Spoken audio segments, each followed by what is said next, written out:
I don't think you should trade it. I just think that's very unwise. If Bitcoin's going up 135% a year, if it's going up 135% a year, and you think that you deserve to make more with your capital, I think it's a bit short-sighted and greedy.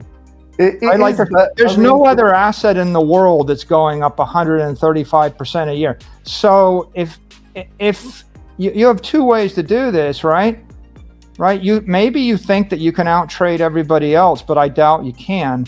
But if you don't believe in Bitcoin, I wouldn't hold it for a minute. If you think it's going to work, then a better idea, if you want to make more than 135% gain a year, would be to leverage it.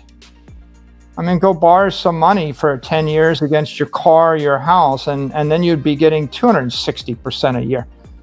Every rich person in the world isn't a trader. For example, Jeff Bezos is not rich because he traded Amazon stock. He's rich because he couldn't. Right? He couldn't by law trade it. He had to keep it. It traded down 80% 5 times. If he traded it, he wouldn't be the richest man in the world a second. Elon Musk is not rich because he trades. Mark Zuckerberg is not rich because he trades. Nobody that I know of, right? Nobody. No, I don't think you can find. You might find 1 out of 1,000 billionaires that's rich because they claim to be traders, but even them, they're not traders.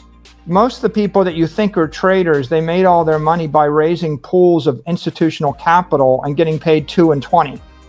So like they raised $10 billion and they said they're going to trade it, and they get paid 2% management fee. So they make $200 million a year, and then they get 20% of the upside. So when the S&P goes up by 30%, they got 6% of that. So if they had 10 billion, they made like 800 million that year. But even if they were wrong on every single trade, they still made 8 million a year. The trick was not trading. The trick was raising large pools of capital with an asymmetric contract. So I think if you put 5,000 highly rich people on a graph, you probably wouldn't find more than 5 that made their money trading. And even then, not a good idea. So it's like buying lottery tickets. A better idea is buy a high quality property and hold it. And by, if you look at people that get wealthy, you would say, well, I can't get wealthy that way. The way you get wealthy is you buy the high quality property with leverage. Like in the real estate business, if you can buy a $1 million building with $100,000 down, you work your life, you save the $100,000, you buy the $1 million building, you borrow the $900,000. The central banks print money, the inflation rate runs 10% or 20%. The building goes from 1 million to 2 million to 5 million to 10 million. Pretty soon you have a $10 million building because you had a $1 million investment with $100,000 in capital, and you never sell it. The problem with trading is you pay the transaction fee, and you also owe short-term or long-term taxes. Right. And so if you look at all these, the path to wealth creation or wealth preservation, it's generally buying property and holding it and letting it appreciate tax-free for 30 years.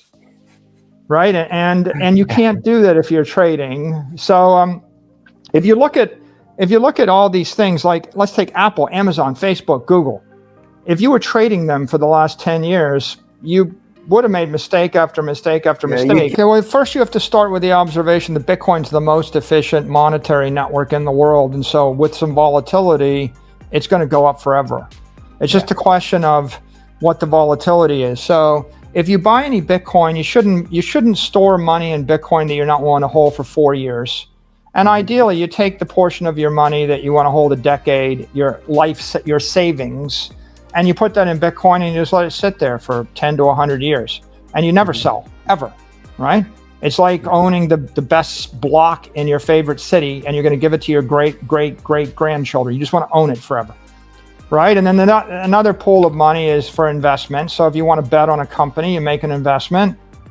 If you happen to be like a programmatic proprietary trader and you've got like computers that are super smart, maybe you can trade, but I think that's a profession. And if you're the best trader in the market, you know it. That's profession. If you're not a professional, don't touch that. And then the last bucket of money is if you're trading, but you don't know what you're doing, you're just speculating. And okay, well, you walked into a casino and you know you're going to lose, but it's fun. So, okay, fine. So go and bet 5% of your money in a casino because it's fun, even though the odds are stacked against you. That's the way to think about these assets. With regard to what's going on in El Salvador, what you had was about 2.5 million people out of 7 or 8 million people in the country. You had a block of people that had bank accounts. They're all dollarized. Most of the country can't get access to dollars. They have no other currency. And they're forced to use 20th century remittance technology a la Western Union to send money. It's a 10% cost. It takes them 3 hours of their life. So they're living in a kind of a 20th century antiquated financial model. What they did was they rolled out a digital wallet, the Chivo wallet. It has the support for dollars, digital dollars in essence, and for Bitcoin. And then 3 million people downloaded that in 3 weeks. So they had more people set up a mobile bank account in 3 weeks than they had set up a real bank account in 100 years. Yeah. And of course, what we did is we gave everybody access to dollars via the Chivo wallet. We gave everybody access to Bitcoin via the Chivo wallet, and we cut the remittance fee from 10% and 3 hours of time to a 20th of a penny and 1 second. So obviously that was a leapfrog from the 20th century to the 21st century. And I would expect that will be like, it'll be like the mobile wave. It'll spread through all Africa the same way. Like in Africa, they didn't bother to dig cable lines or lay hard lines because that's expensive. They just put up cell towers and everybody gets a $50 phone and they have a cell tower. We leapfrog the 20th century, we go to the 21st century. The same thing will happen with this. This is basically banking spreading to billions of people via the airwaves and a mobile phone, which they already have. So the old way is I have bricks and mortar and I have people and institutions. And in 100 years, maybe I could get to another 100,000 people. And the new way is I just upload a piece of software and the variable cost is like 60-second download. You don't have to buy the phone. They've already got the phone, right? So you're not buying the phone, you're not putting up the tower. What are you doing? All you're really doing is uploading a piece of software that is a mobile bank. And so El Salvador, they had the sponsorship of the president and the government, and so they went very fast. I think other countries will flip, and I think the writing is on the wall here because billions and billions of people don't have anything. Yeah. And to say billions of people are unbanked is kind of a euphemism because people don't, it's the wrong way to say it. A better way to say it is billions of people have no property rights and are going to starve to death if they lose their job in the next 6 days. Okay, that's a little bit clearer. Like billions of people are type 1 diabetics. They can't store fat, and that means that they're going to starve to death.